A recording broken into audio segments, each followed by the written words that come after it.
I want to add my voice to the voices of others who have already said welcome to those of you who have come back for homecoming. Dr. Hart, it's a privilege for us as a church to join with the university and to celebrate this very special time, this very special occasion. We're delighted to see you. We've rolled out our best weather so you remember what Southern California is like. And haystacks on top of it. It's hard to beat that. It's going to be a great weekend. Some questions are very hard to answer, and when they do get answered, we don't even really like the answer. When I was a student at Southwestern Adventist University in Keene, Texas, a story went around that reflected that. The story is said to have happened at Jefferson Academy in East Texas. I can't vouch for the veracity of it, but this is how it was told. Apparently, one day there at Jefferson, a boy had sneaked into the girls' dorm. Now, at an Adventist academy, that's big stuff. And so the dean immediately went into search mode. Room after room, under the bed, behind the dresser, into the closet, just going room after room, trying to find where this boy was, until she finally got to the room where she suspected he might be. Opened the door. The girl was standing there wide-eyed. Is he here? No. Looked under the bed, moved over the other side of the dresser, no one.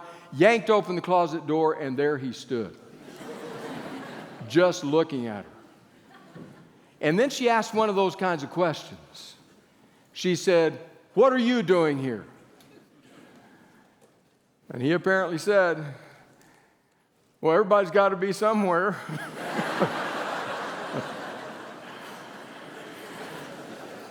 I don't know, there's just something in me that says the dean wasn't real excited about that answer. Because there are questions like that. They're hard to answer, and even when they get answered, we're not wild about the answer.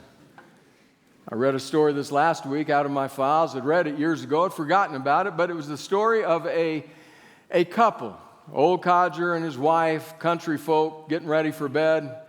Looking out of their second floor bedroom farm window, she looked toward the barn and she said, "You left the light on in the barn." He said, "I wasn't even out at the barn. I didn't leave it on." "Well, it's on." So he went over to the window and looked out, and sure enough, the light was on. And then when he looked more closely, he realized there were figures moving around.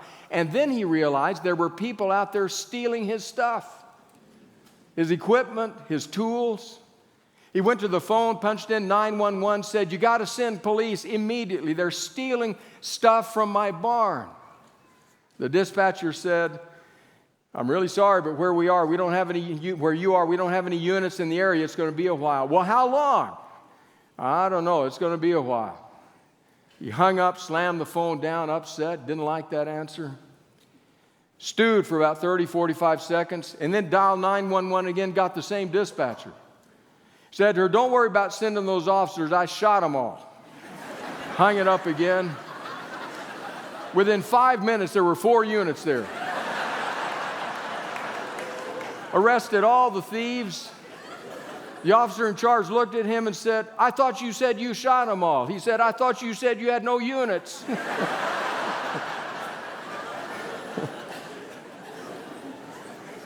Because there are just some questions that are hard to answer, and when we do answer them, we're not sure we like the answer. That was the kind of question that got asked that day in the crowd. It was a lawyer, an expert in the law, who asked Jesus the question.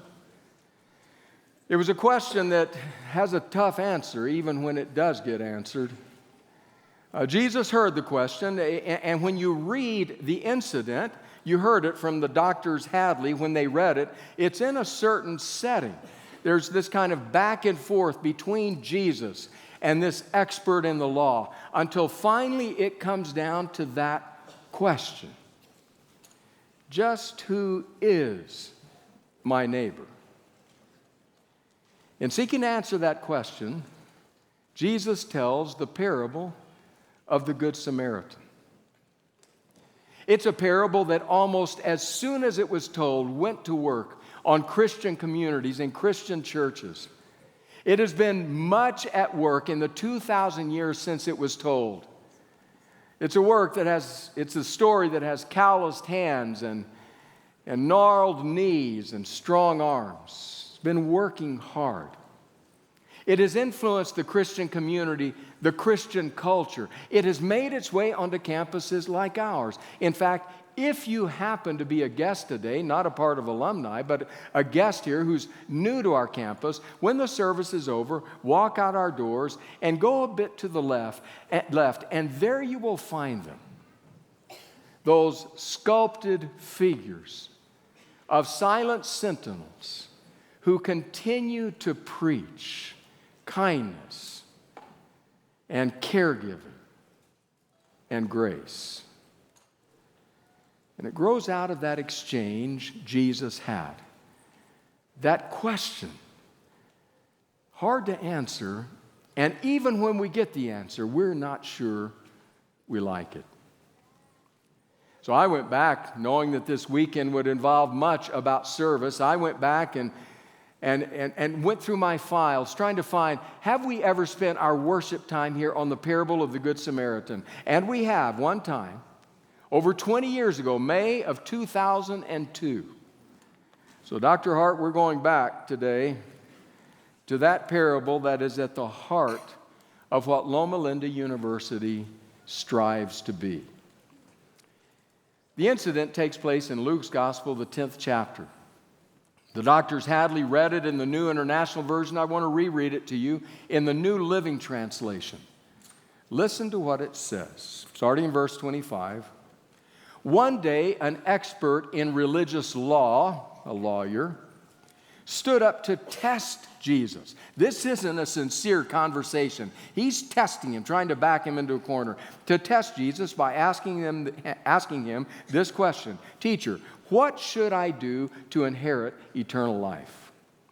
Jesus replied, What does the law of Moses say? How do you read it? The man answered, You must love the Lord your God with all your heart and with all your soul and all your strength and all your mind, and love your neighbor as yourself. Right, Jesus told him. Do this, and you will live. The man wanted to justify his actions. In other words, he wanted to limit the application of the law in his case and feel like he was in good condition. The man wanted to justify his actions, so he asked Jesus, and this is the question, and who is my neighbor? In the Greek, the emphasis is on the pronoun, and who is my neighbor? Jesus replied with a story. A Jewish man was traveling from Jerusalem down to Jericho, and he was attacked by bandits. They stripped him of his clothes, beat him up, and left him half dead beside the road. By chance, a priest came along, but when he saw the man lying there, he crossed to the other side of the road and passed him by. A temple assistant, a Levite, walked over and looked at him lying there, but he also passed by on the other side. Then a despised Samaritan came along, and when he saw the man, he felt compassion for him.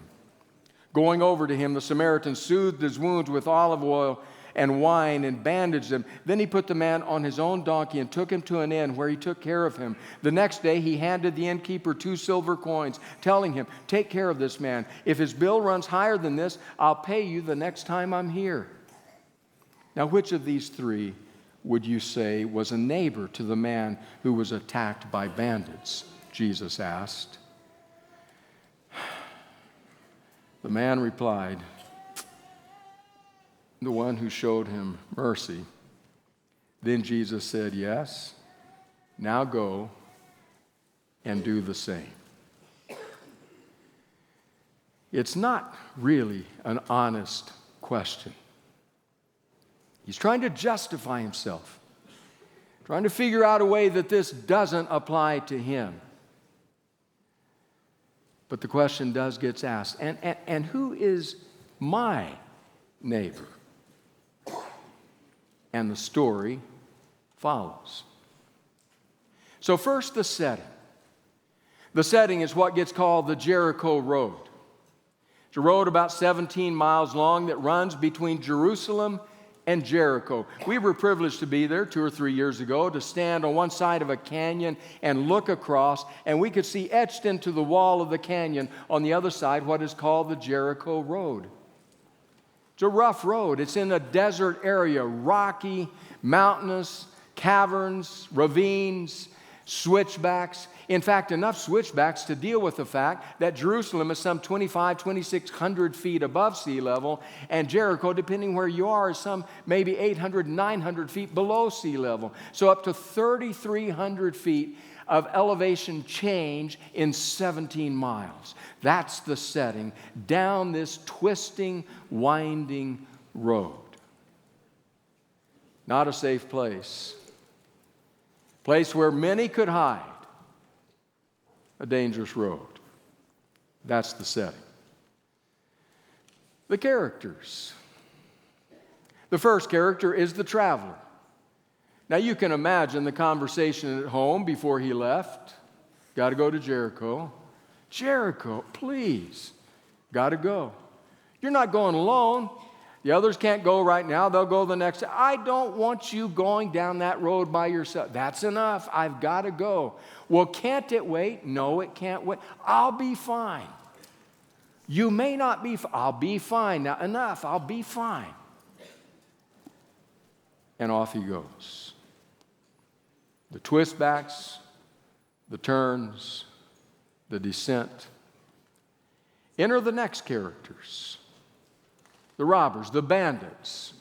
We don't know much at all about them except that they're there, they pounce. Some have said, I don't think there's textual warrant for this, maybe cultural warrant. Some have said they themselves would have been Samaritan. Whoever they were, they're clearly the bad guys. They're the ones who attack. They're the ones who grab belongings and possessions. They're the ones who beat him up. They're the ones who leave him there for dead and disappear.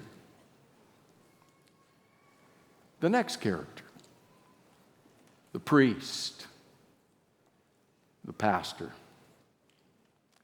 I don't know, I have a bit of an affinity for him. He's either coming from or going to worship. But he must have missed the lecture that day when the professor at seminary covered the fact that the very best kind of worship happens when we have come from places of service, and it happens in such a way that it drives us out to places of service.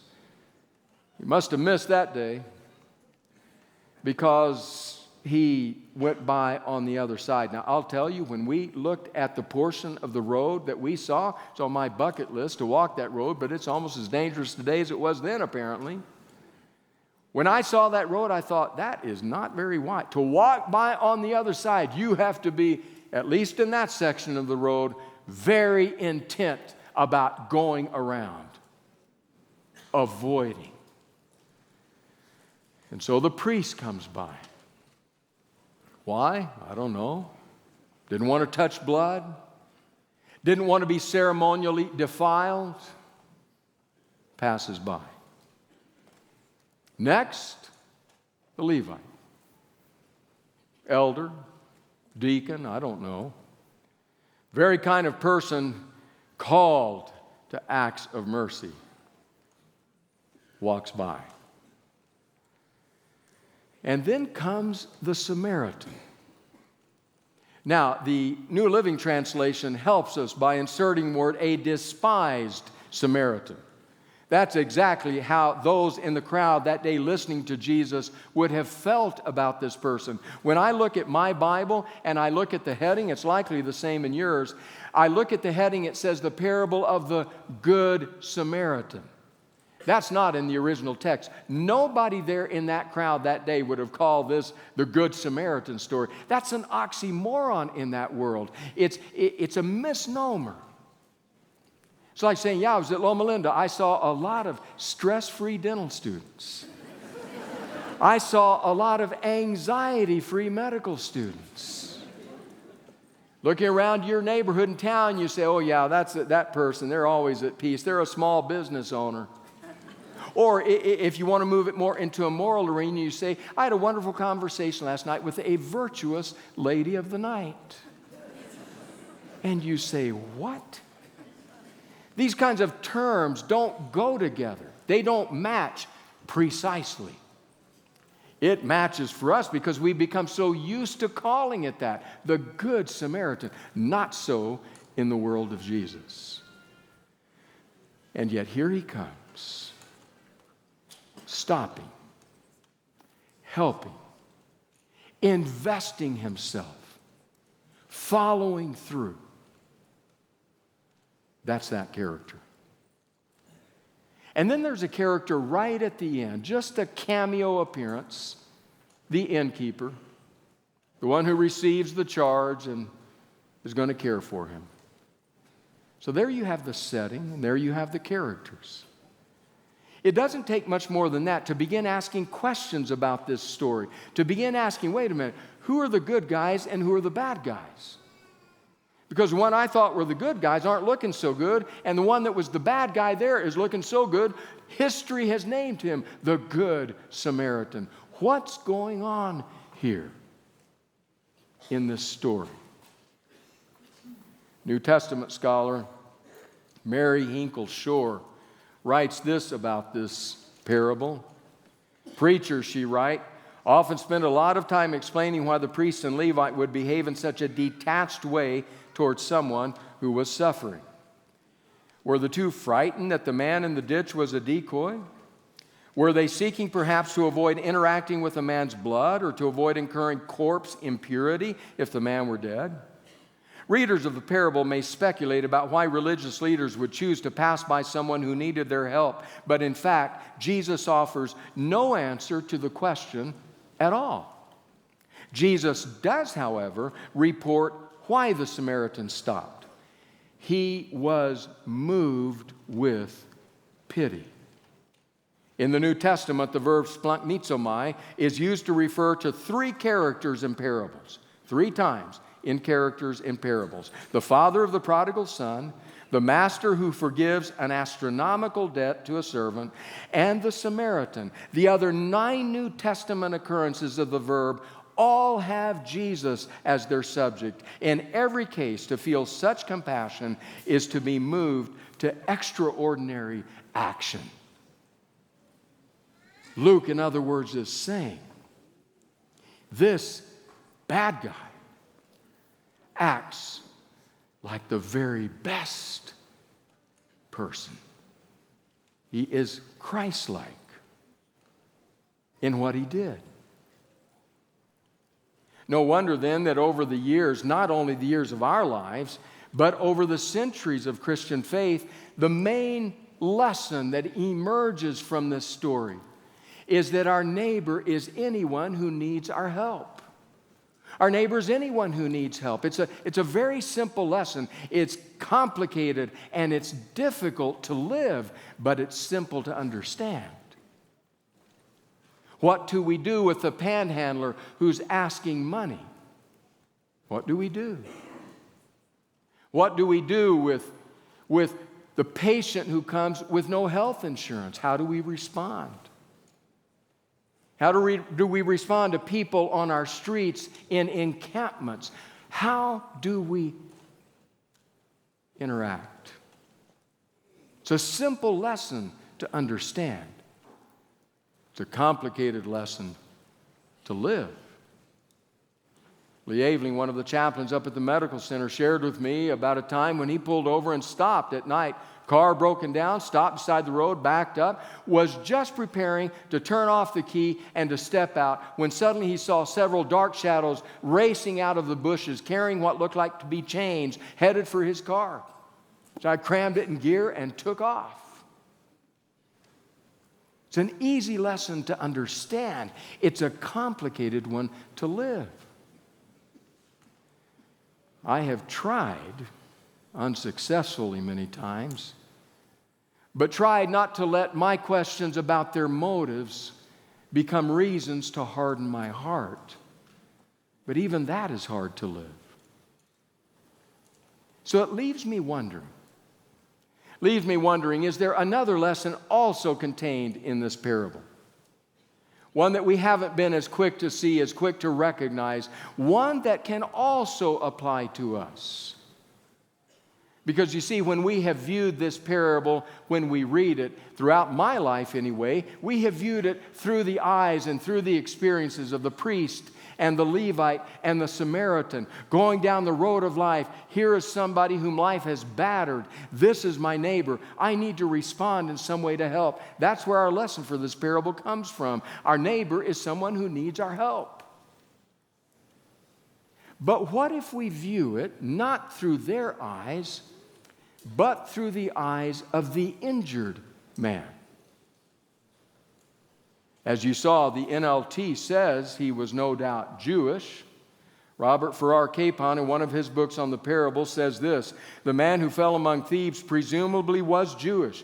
Therefore, if either the priest or the Levite had bothered to make his acquaintance, they would have recognized him as one of their own. But since the shipwreck of his life had made him unrecognizable to them, he might as well not have been a Jew at all. If then this man, as it appears to be the case, is indeed Jewish, when he lies half dead, he is no doubt praying, God, please, I need help. And then, as though in response to his prayer, he can see coming toward him his pastor. Priest, my pastor. He will help. And he walks by. And then it's the head elder, head deacon. Oh, I know him from church. He knows me. He will help. He's praying, thank you, God. Thank you, thank you. And he walks by. And now the man is desperate. Please, God, send help. He sees a figure through blood-stained, bleary eyes, trying to focus. It takes a bit for the features to come into shape, the colors to be clear, and he realizes who this is. Do you suppose that he might have said, at least to himself, oh, no, just, there'll be another priest, another Levite, just walk on by. I don't need help from you. I mean, after all, we kind of like to choose from whom we receive help, right? I mean, from a scholarly journal called Reader's Digest of some years ago, they had a little piece in there, trivia about U.S. presidents. Here was one of the questions that appeared in that little piece. Question: which president is credited with saving 77 lives? Answer: Ronald Reagan, as a lifeguard in his hometown of Dixon, Illinois. Then the piece adds, however, some of the rescues may have been young women faking it simply to get the handsome young man's attention. I'm drowning, I need help. No, go away. Yeah, from him I want help, not from you. And we like to choose, don't we? Like to choose the best class, the most reputable teacher. I've heard that doctor is the best one. You'll like this person. They match with you. It's just better, isn't it? If we can get help from those that we like and accept and are like us, it just makes me wonder. Was he desperate enough where he overlooked that? Or might he have said in his heart of hearts, just walk on by. There'll be another priest, another Levite. Or I wonder if he realized in his heart of hearts that our neighbor is not only the one who needs help, but our neighbor is the one who offers help. In the first case, it kind of keeps us in the driver's seat. It keeps us in control. We're the ones who know. We're the ones who have resources. We're the ones who can interact. We're the ones who can choose to step away. In the second case, we're out of the driver's seat. We're suddenly now at the mercy of someone else. It's a much different reality. Our neighbor is the one who needs help. Our neighbor is the one who offers help. Years ago, decades ago, young psychiatrist at the time, now emeritus faculty at Harvard University, named Robert Coles, went down to New Orleans. It was in the 60s. It was in the height of racial tensions. It was desegregation was the focus of the day. Young man had come from the north, had gone down to New Orleans to help. His name was Dion. He got into trouble there. He was arrested for disturbing the peace. Exactly how had Dion disturbed the peace? He had sat down and requested a meal at a counter that said, "No black patrons." So he had been arrested. He was in prison now, and they called in Dr. Coles to talk to this young man. And so they talked. Coles wanted to know, why are you here? What does this do for you? He says, it brings me satisfaction. Coles thought, how does this satisfy you? All the trouble, the arrest, all the other stuff? I don't understand. I want to read to you, while they are the words written by Coles, they're the words spoken by Dion. He said, they're all ready to call me nuts at the drop of a hat. Now they have me in jail, and they're pushing the judge to call me a sociopath or something. But no one is looking at them. What's wrong with their heads? They're full of hate and prejudice, and they say awful things about anyone who doesn't look like them and belong to their race and their class. And Coles listened. And something began to happen. Coles said, not to Dion, but to Robert Coles. He writes, he was willing, he's writing about Dion, he was willing in his quiet, unassuming manner to ask me to become a student of his. Wait a minute, wait. Who's the psychiatrist? The professor? Who's the one that has the degrees after his name? Who's the one that can be here to extend help when needed? Aren't we kind of turning things around? What does he say? He was asking me to become a student of his. Did Coles learn anything from Dion? He said, I was beginning to crumble inside, beginning to share Dion's grave doubts about how my profession is used to sort people, judge them, and even condemn them. Somewhere along the road, you start asking questions about that story and the one Jesus told. Questions like, who's the good guy? And who's the bad guy? Who's the teacher? Who's the student? Who's the hero? Who's offering help? Without question, without any doubt, the parable says our neighbor is the one who needs help.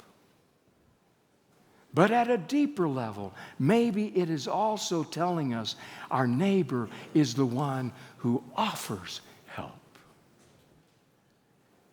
But it takes some humility to recognize that.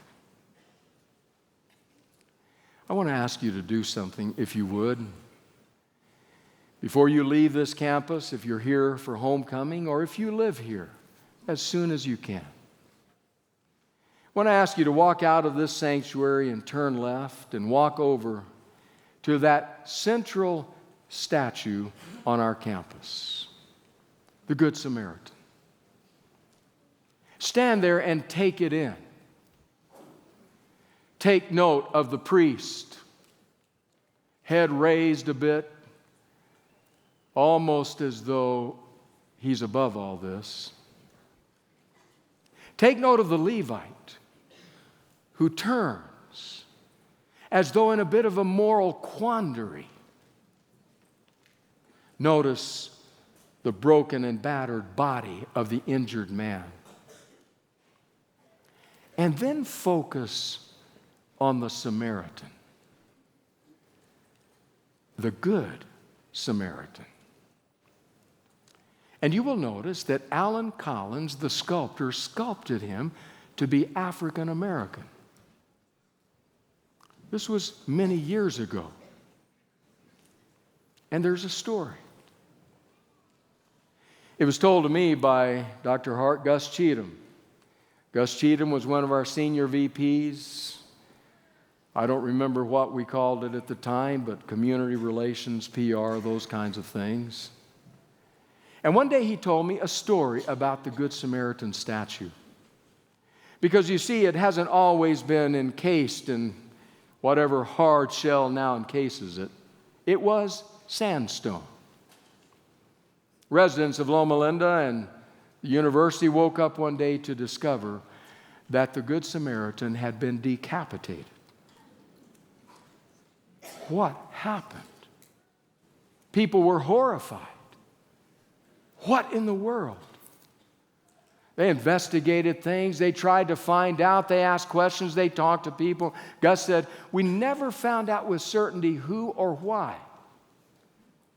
But the best working proposition was that somebody took deep offense that an African American was the hero, the one who helped.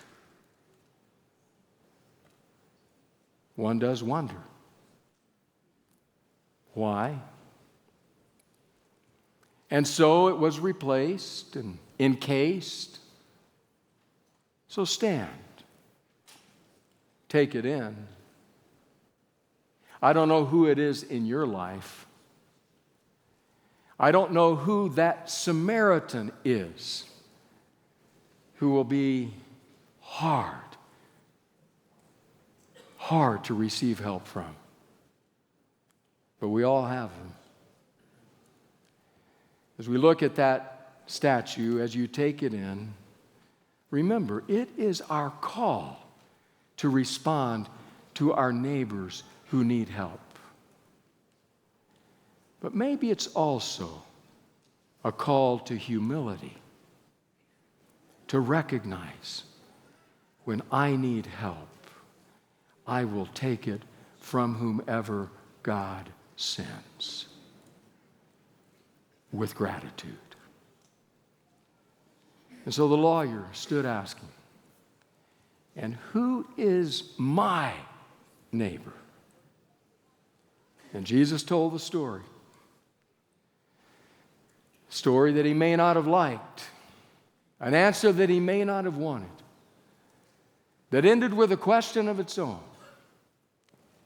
Jesus asking him, who do you think was neighbor? Well, I guess, yeah, that last one, the one who showed compassion. And Jesus said, now you go, and you do the same.